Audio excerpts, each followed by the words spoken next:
President Trump tonight teasing as many as 3,000 possible pardons, including perhaps a posthumous one for an American icon. Muhammed Ali. I'm thinking about that very seriously. And some others. In 1967, Ali was convicted of draft evasion. There's one hell of a lot of difference in fighting in the ring and going to war in Vietnam. It would be a symbolic act of forgiveness because the Supreme Court overturned that conviction 4 years later.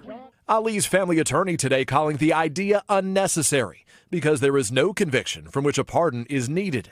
Mr. Trump saying it's too early to talk about a potential pardon for former campaign chairman Paul Manafort, whose special counsel Robert Mueller today slapped with new obstruction of justice charges. And about the possibility he might pardon himself.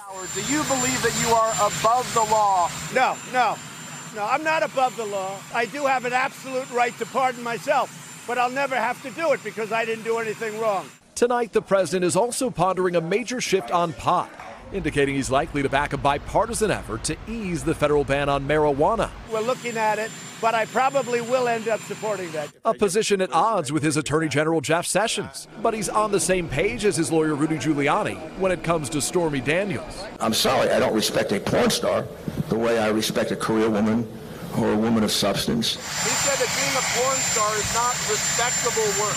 I'm not going to disagree with him on that. Peter Alexander, NBC News, the White House.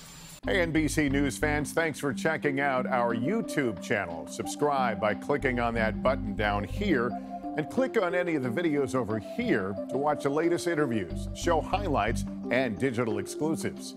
Thanks for watching.